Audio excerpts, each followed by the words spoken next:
Shalom dan selamat malam untuk kita semua, Bapak Ibu serta saudara-saudara sekalian. Saat ini kita akan masuk dalam perenungan malam Jemaat Ramah pada hari Kamis. Untuk itu mari siapkan hati dan pikiran kita. Kita meminta tuntunan dari Allah. Kembali kami tunduk di hadapan-Mu ya Tuhan, untuk menaikkan segala kebaikan yang Kau berikan kepada kami. Kami adalah ciptaan yang terbatas ya Tuhan, tetapi kami percaya bahwa Engkau yang memampukan kami Tuhan. Hingga pada saat ini Tuhan, kami meminta kuasa Roh Kudus-Mu, tuntunan kuasa-Mu Tuhan, untuk kami merenungkan kebenaran firman, sehingga kami dapat mengerti dan memahami Tuhan, terlebih kami menjadi pelaku firman dalam setiap kehidupan kami. Kami serahkan ke dalam tangan kasihan-Mu. Inilah doa anak-Mu, ungkapan syukur kami, yang kami laskan dengan nama Yesus Kristus, ialah Tuhan dan Juru Selamat kami yang hidup. Amin. Nah, Bapak Ibu serta saudara-saudara sekalian, saya mengambil satu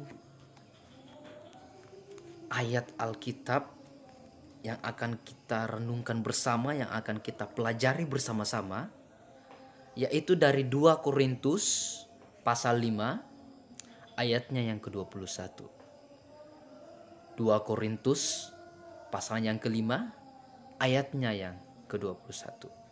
Firman Tuhan, Dia yang tidak mengenal dosa telah dibuatnya menjadi dosa karena kita, supaya dalam Dia kita dibenarkan oleh Allah. Amin. Berbahagialah setiap orang yang merenungkan kebenaran firman Tuhan, terlebih menjadi pelaku firman dalam kehidupan sehari-hari. Nah, saudara-saudara yang terkasih dalam Tuhan kita Yesus Kristus, saya mengangkat satu tema dalam perenungan kita pada malam hari ini, yaitu kasih Allah. Kasih Allah. Berbicara soal kasih, kasih identik dengan memberi. Kasih identik dengan sebuah pengorbanan ataupun perjuangan.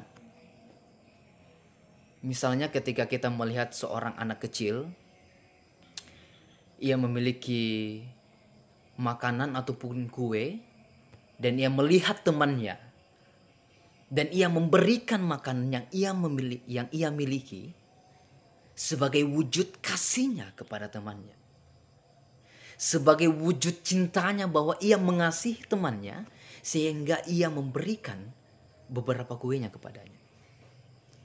Nah saudara-saudara, apa yang diberikan oleh Allah, seperti apa wujud kasih Allah dalam kehidupan kita, apa yang diberikan Allah, seperti apa bentuk kasih Allah kepada kita yang manusia yang terbatas, yang dijadikan sebagai umat pilihan Allah.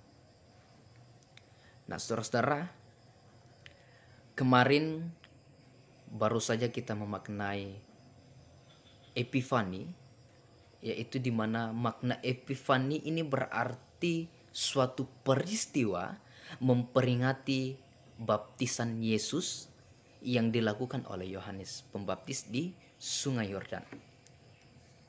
Nah saudara-saudara, kalau melihat dari pembacaan kemarin dari Matius 3, ada satu hal yang menarik saudara-saudara yang ingin saya bagikan, yaitu pada ayatnya yang ketiga. Matius 3 ayatnya yang ke-6. Matius 3 ayat yang ke-6, saya akan bacakan. Lalu sambil mengaku dosanya mereka dibaptis oleh Yohanes di Sungai Yordan.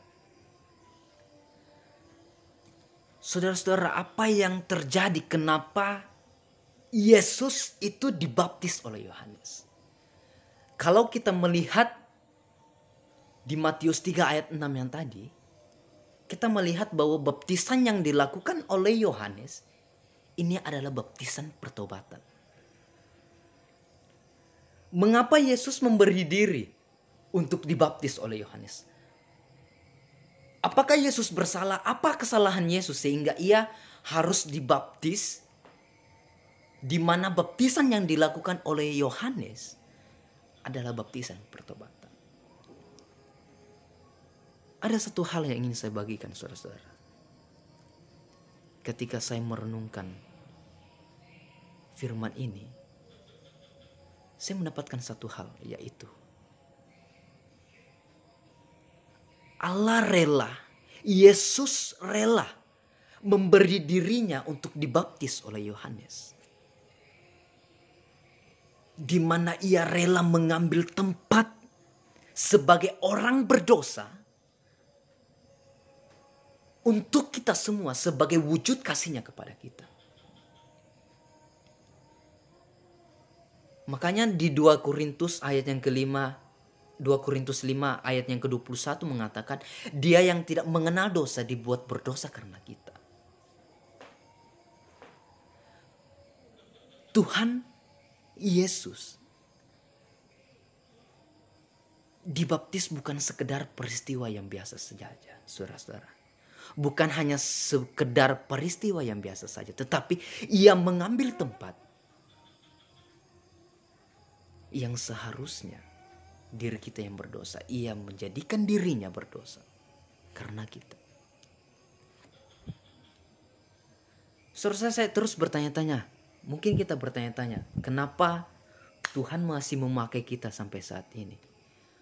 Mungkin ada bagian dari kita, sebagian dari kita yang diberikan tanggung jawab oleh Tuhan menjadi majelis, menjadi diaken, ataupun sebagai orang-orang yang dipilih Allah yang memiliki tanggung jawab yang sangat luar biasa dalam pelayanan. Kita terus bertanya, Tuhan siapa saya? Kenapa Tuhan mau memakai kita di tengah keterbatasan kita? Bukan karena kita hebat, saudara-saudara. Bukan karena jabatan kita, bukan karena kepandaian diri kita, bukan karena kita bijak. Karena Allah mengasihi kita, Ia memberikan kita tanggung jawab. Ia memakai diri kita karena wujud kasih-Nya. Saudara-saudara, kalau kita melihat diri kita, ataupun diri saya, saudara-saudara, ketika saya melihat diri saya terkadang berpikir, who am I? Siapa saya Tuhan? Saya adalah manusia yang terbatas, tapi saya terus berkata, kenapa Tuhan masih memakai saya? Satu hal yang ingin saya bagikan, saudara-saudara,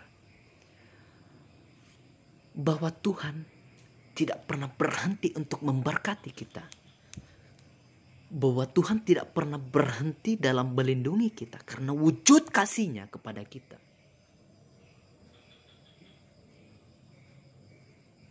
Kasih-Nya yang tidak pernah berhenti dalam melindungi kita. Kasih-Nya yang memampukan kita dalam melanjutkan setiap tanggung jawab yang boleh kita lakukan hingga saat ini. Karena kasih Allah, bukan karena kehebatan kita.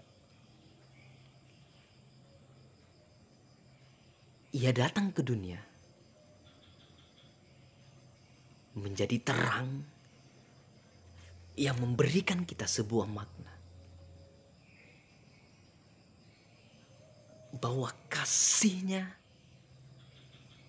yang sangat nyata bukan karena kehebatan kita, tetapi karena kasih Allah. Dia yang tidak berdosa, tetapi ia dibuat berdosa karena kita, supaya di dalam Dia, dalam Yesus, kita dibenarkan oleh Allah.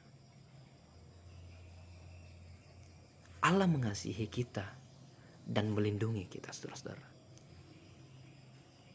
Mungkin kita bertanya-tanya, banyak sekali pergumulan, banyak segala pertikaian lah yang kita alami dalam keluarga kita, dalam ekonomi kita. Kenapa keluarga saya seperti ini Tuhan, kenapa ekonomi saya seperti ini Tuhan. Tetapi izinkan saya, saudara-saudara, mengatakan bahwa Tuhan mengasihi kita. Di tengah badai yang sangat berat, tetapi kita punya Allah yang memiliki kasih, yang memampukan diri kita menjadi seorang pemenang. Kiranya Roh Kudus menyertai kita dan memimpin kita Sehingga kita dapat mengerti akan kebenaran firman Tuhan, bahwa kasih-Nya tidak pernah melindungi dan tidak pernah berhenti dalam menghapus segala tangis yang kita alami. Karena Tuhan adalah kasih yang sejati. Amin firman Tuhan. Mari berdoa. Ya Allah Bapa kami yang berada dalam kerajaan surga, Bapa pemilik kehidupan kami. Kami sangat bersyukur ya Tuhan ketika Engkau memilih kami. Di tengah keterbatasan yang kami miliki Tuhan, Engkau tetap memakai kami sebagai anak-anak-Mu, sebagai alat-Mu, sebagai pembawa terang di tengah dunia ini Tuhan. Kami tidak bisa berjalan sendiri ya Tuhan. Kami meminta tuntunan kuasa-Mu dalam melindungi kami.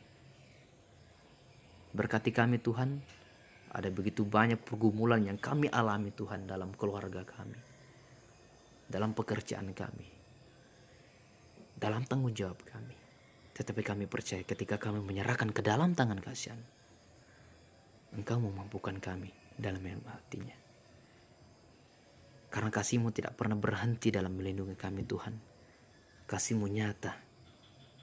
Karena Engkau mengenal kami, terlebih kami mengenal diri kami.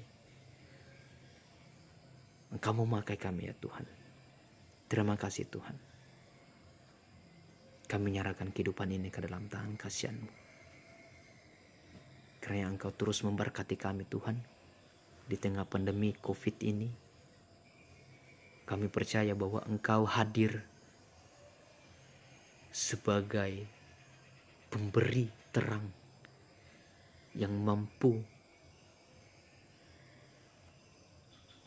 mengalahkan setiap sakit penyakit. Kami berdoa Tuhan, Engkau menjamah kami. Hamba juga berdoa buat jemaat Rama di tempat ini Tuhan. Kuasai kami dengan kuasa Roh Kudus-Mu ya Tuhan. Sehingga kami dapat menjadi pelaku firman. Dalam nama Kristus Yesus kami berdoa.